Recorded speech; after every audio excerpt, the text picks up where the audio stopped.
अच्छा दोस्तों, अब आपको मैंने बताना है जी कि जो स्टीयरिंग है, आपने देखा होगा कि जब आप लोग स्टीयरिंग इसकी जो अलाइनमेंट होती है, जब हम अलाइनमेंट करवाते हैं तो गाड़ी का जो स्टीयरिंग होता है ये यहाँ पे होता है कुछ गाड़ियों का ना, मतलब नीचे से जो टायर आप जब देखते हैं तो टायर बिल्कुल सीधे हैं और ऊपर से जो स्टीयरिंग है ये ऐसे मूव हुआ इधर है, ठीक है जी, ये टेढ़ा है, इधर है या इधर है, ठीक है जी। तो इसकी क्या वजह हो सकती है?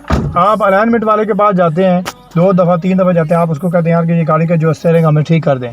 अगर आप बार बार ये ठीक करवाते हैं और ये टेढ़ा हो जाता है तो इसकी वजह क्या हो सकती है? ठीक है जी, एक तो जो असेंबली का जो एंड होता है, राक एंड होते हैं, उनकी जो चूड़ियाँ होती हैं वो बराबर नहीं करते हैं। उनको चाहिए कि वो अलाइनमेंट की जो पमैश है टायरों की वो पमैश करें, फ्रंट से भी और बैक से भी, दोनों तरफ से टायरों का जब पमैश करेंगे तो उनको पता चल जाएगा कि गाड़ी का जो टायर है वो कहाँ पे मसला है। ठीक है जी, टायर के अंदर अगर मसला क्लियर है, अलाइनमेंट बिल्कुल उन्होंने नीचे से मशीन के मुताबिक सही की हुई है, अगर फिर भी ये देखिए अभी मैं इसको हिला रहा हूँ तो ये टायर नहीं हिल रहे हैं, इसके अंदर नीचे वो लगा, देखे जी यहाँ पे मैं ये चिकन मैट पे पीछे करता हूँ और ये क्लीन भी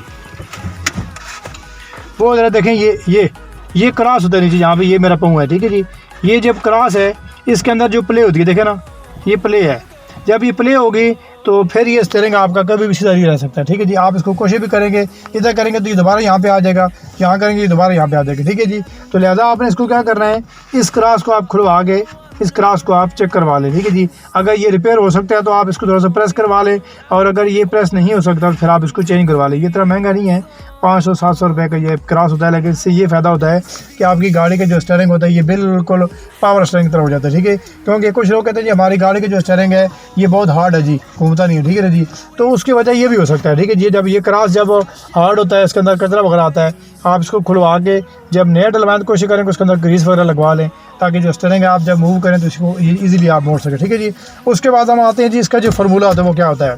तो ये देखें, ये स्टीयरिंग हमारा इस तरह बिल्कुल सीधा है। ठीक है जी, तो ये वाच को आप ज़हन में रखें। ठीक है ना जी, स्टीयरिंग का जो है ना, ये आप वाच को ज़हन में रखें कि यहाँ पे 12 है, 3 है, 6 एंड 9। ठीक है जी, 9:15 का फार्मूला, 9:15। जब आपका एक हाथ यहाँ पे होता है और दूसरा यहाँ पे होता है तो समझिएगा आप 9:15 के फार्मूले के तहत आप गाड़ी ड्राइविंग कर रहे हैं। ठीक है जी, एक फार्मूला होता है जी 10/10 का, मतलब 10:10। ये तब आप करते हैं जब आपको स्टीयरिंग की मुकम्मल ग्रिप आ जाती है, आप मुकम्मल ड्राइविंग सीख जाते हैं, आपको समझ होती है ड्राइविंग की कि मैं स्टीयरिंग को कैसे कंट्रोल कर सकता हूँ। ठीक है जी, आप अपने जो बाजू हैं, ये जो शोल्डर है, इनको ईजी करने के लिए आप अपना एक हाथ यहाँ रख सकते हैं, दूसरा यहाँ पर रख सकते हैं। ठीक है जी, अदरवाइज जो तरीकाकार होता है जो स्टीयरिंग समझने का, जो सीखने का, वो यहाँ पे होता है। दोनों आपके दोनों हाथ जो है ये बिल्कुल ऐसे बराबर हो। ठीक है जी, ताकि आपको समझ आए कि मैंने स्टीयरिंग को कितना मूव करना है। ठीक है जी, अगर आप रोड पर चलते हैं तो कुछ लोग कहते हैं जी हमें समझ नहीं आती है कि हमने स्टीयरिंग को कितना मूव करना है, हमारी गाड़ी कितनी मुड़ेगी। तो मैं आपको बता रहा हूँ कि ये 7 9 के ऊपर आपकी गाड़ी सीधी जा रही होती है। जब आप इसको 9:15 से 9:14 की तरफ करेंगे, मतलब 15 की तरफ लेफ्ट बनता है। ठीक है जी, सॉरी 14 की तरफ, तो 14 की तरफ हमने हल्का सा किया तो गाड़ी हमारी अपना ट्रैक छोड़ना शुरू कर देगी, मतलब ट्रैक चेंज करेगी। ठीक है जी, और अगर आपने इसको राइट पे करना है तो आप इसको 9:15 से 9:16 पे कर दें, हल्का सा, बस ज़्यादा नहीं कर रहा, सिर्फ 9:15 से 9:16 पे करेंगे तो आपकी गाड़ी अपने लेफ़्ट वाले ट्रैक से राइट साइड पे आ जाएगी। ठीक है जी, इस तरीके से आप स्टीयरिंग को समझ सकते हैं। ठीक है, और अगर आपने गाड़ी को यू टर्न से गाड़ी मोड़नी होती है तो अक्सर लोग कहते हैं कि आप मोड़ते जाओ जी, ऐसे मोड़ रहे हैं, तो ये गलत तरीका है।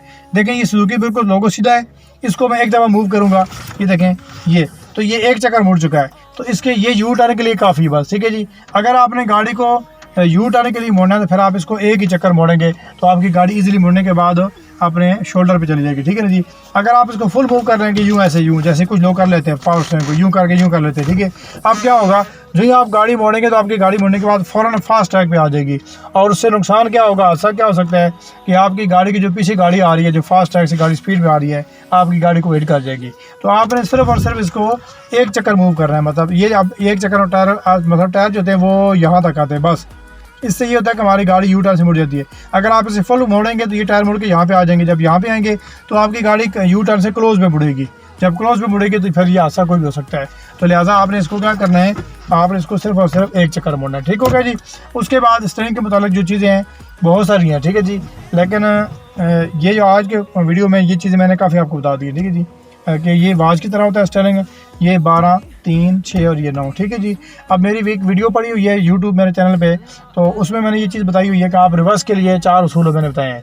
ठीक है जी, 4 काम ऐसे होते हैं जो अगर आप इनको समझ जाते हैं तो आप अपनी गाड़ी को रिवर्स बेहतर तरीके से कर सकते हैं। ठीक है, आप मैं इस वीडियो के अंदर भी आपको डिस्क्रिप्शन में इसका लिंक दे दूँगा वीडियो में। ठीक है जी, और उम्मीद करता हूँ कि आपको मेरी वीडियो पसंद आई होगी। मेरे चैनल को सब्सक्राइब करें, लाइक करें और शेयर करें, और बहुत शुक्रिया जनाब। अल्लाह हाफ़िज़। My shadow turns to sun rays, and on